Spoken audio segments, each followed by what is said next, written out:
Nous allons consacrer la présente vidéo aux différentes applications de la diffraction des poudres cristallines. Avant d'aborder ces applications, nous rappelons que toutes les méthodes de diffraction de poudre permettent la détermination des angles de diffraction, ce qui permet de remonter aux distances interréticulaires DHKL, et ce par le biais de la condition de diffraction de Bragg.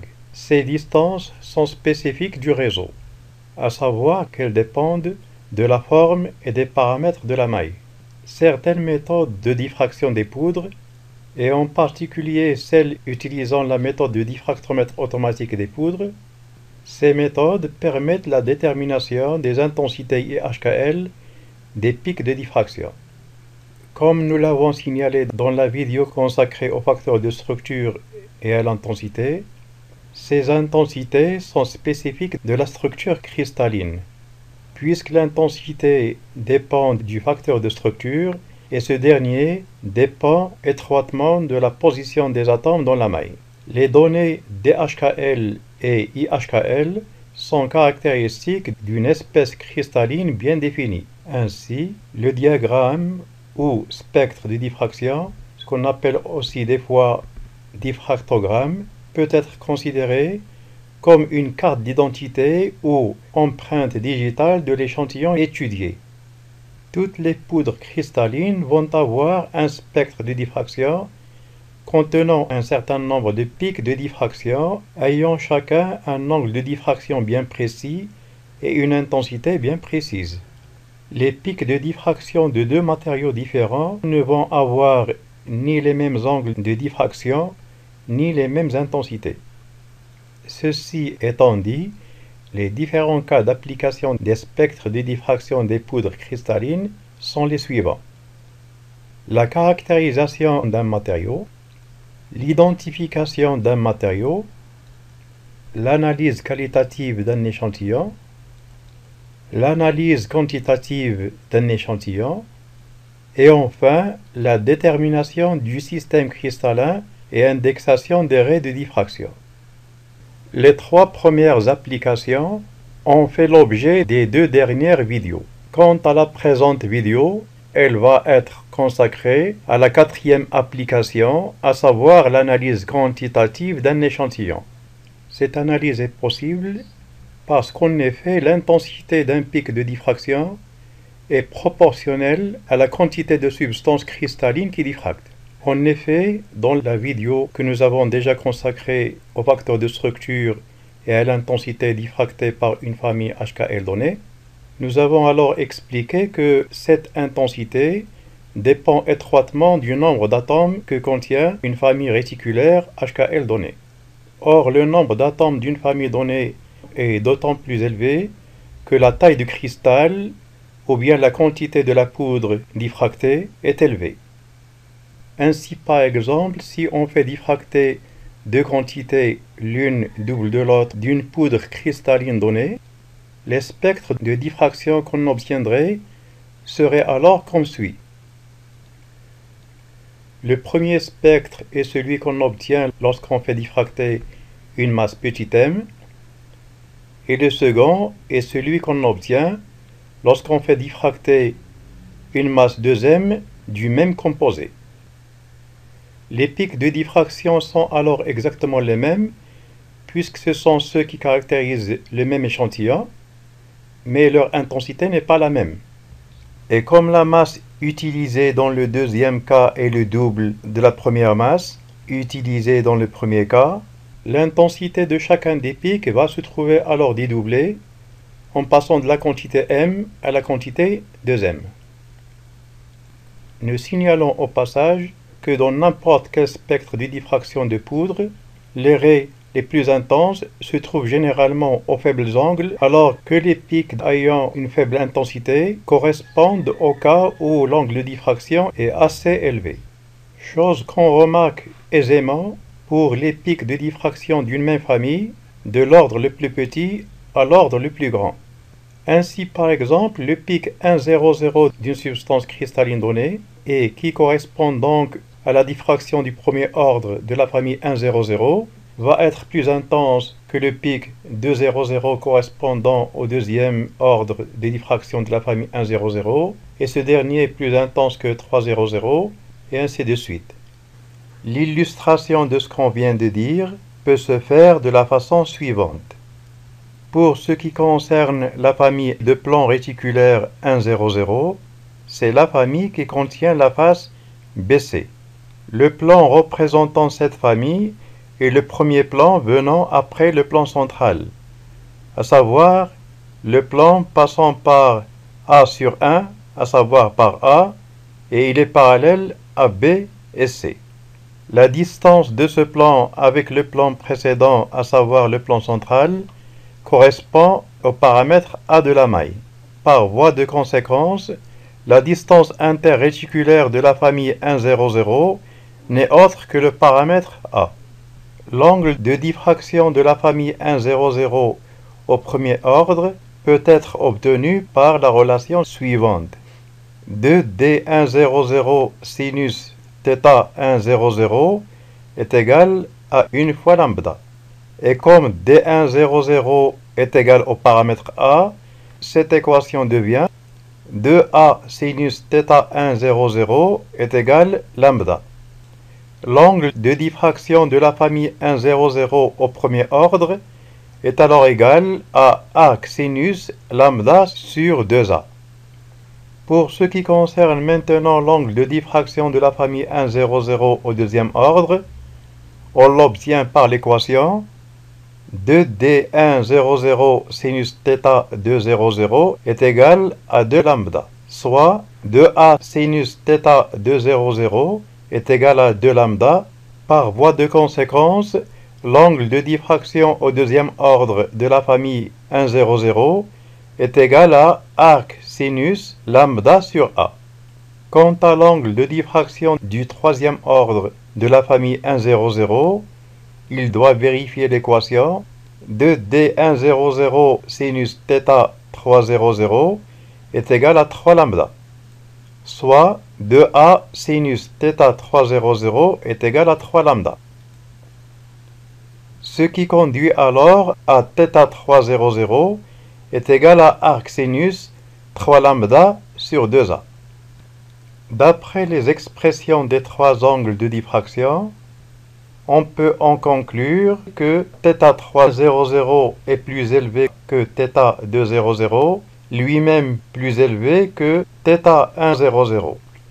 À titre d'exemple, si on considère que le paramètre A est égal à 5 angstroms, les valeurs des trois angles seraient les suivantes. Nous rappelons que sur les spectres de diffraction, les pics apparaissent en 2θ. Ainsi, les pics de diffraction au premier, deuxième et troisième ordre vont apparaître aux valeurs suivantes. Les pics de diffraction de la famille 100 au premier, deuxième et troisième ordre seraient placés sur un spectre de diffraction de la façon suivante.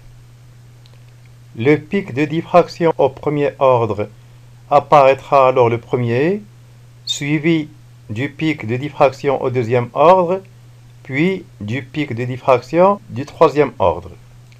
De telle sorte que l'intensité du premier pic est la plus élevée, suivie respectivement de celle du deuxième pic et du troisième pic.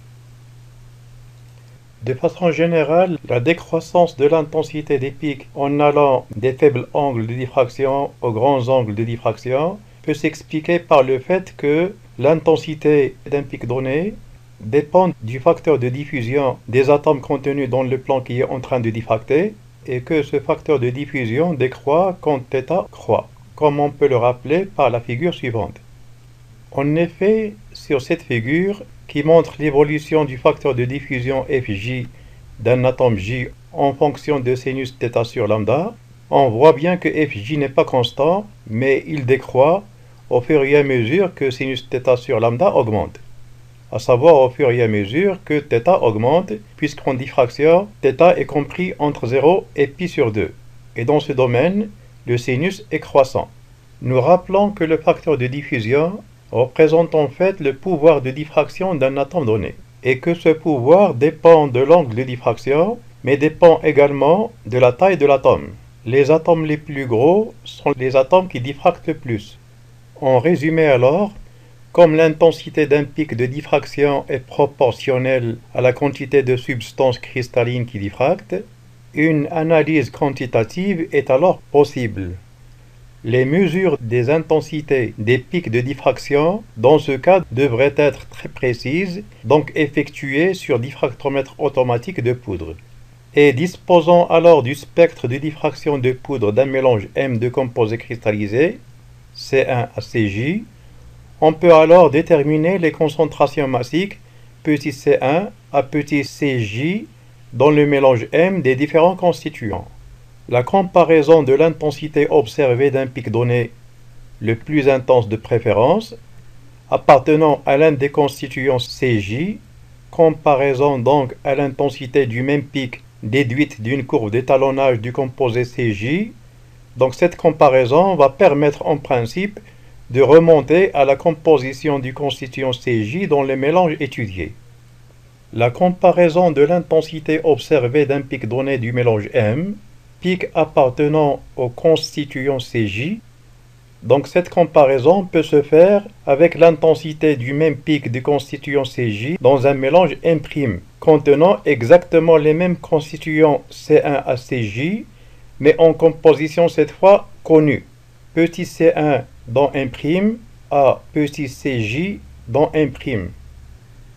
Dans ce cas, on aura le rapport des intensités Ij dans M et M' est égal au rapport des concentrations massiques Cj dans M et M'.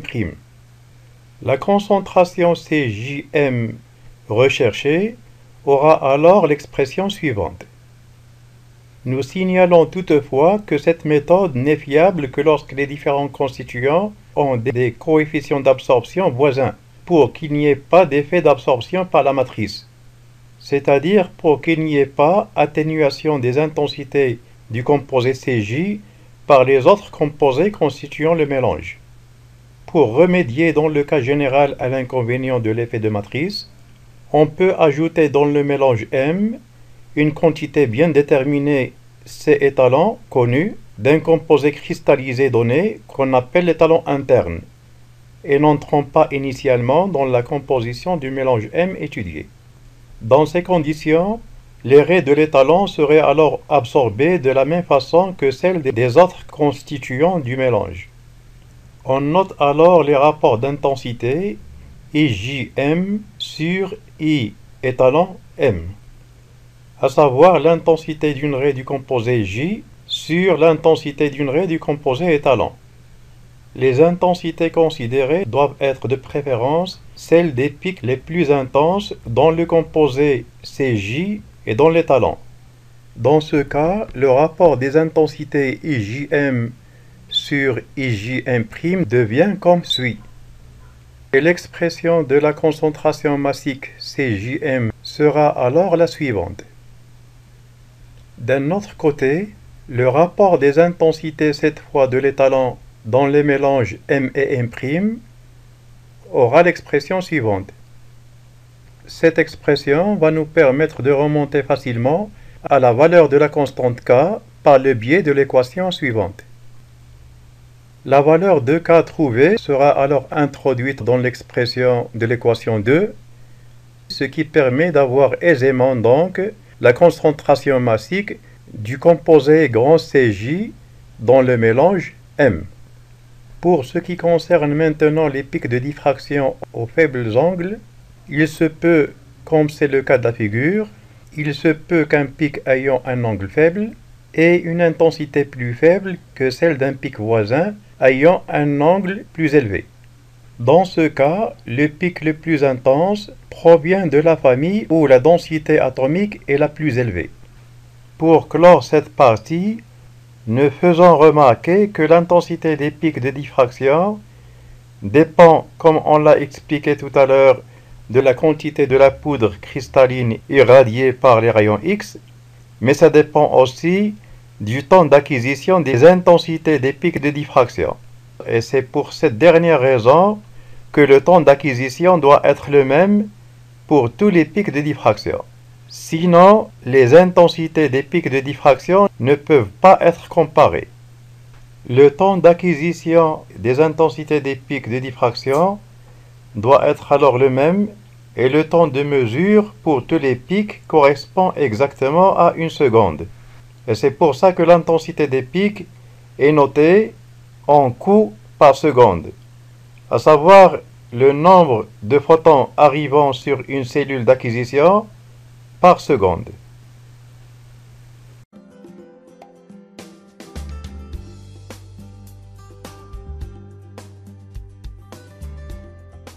J'espère que la présente vidéo vous a bien servi et à la prochaine.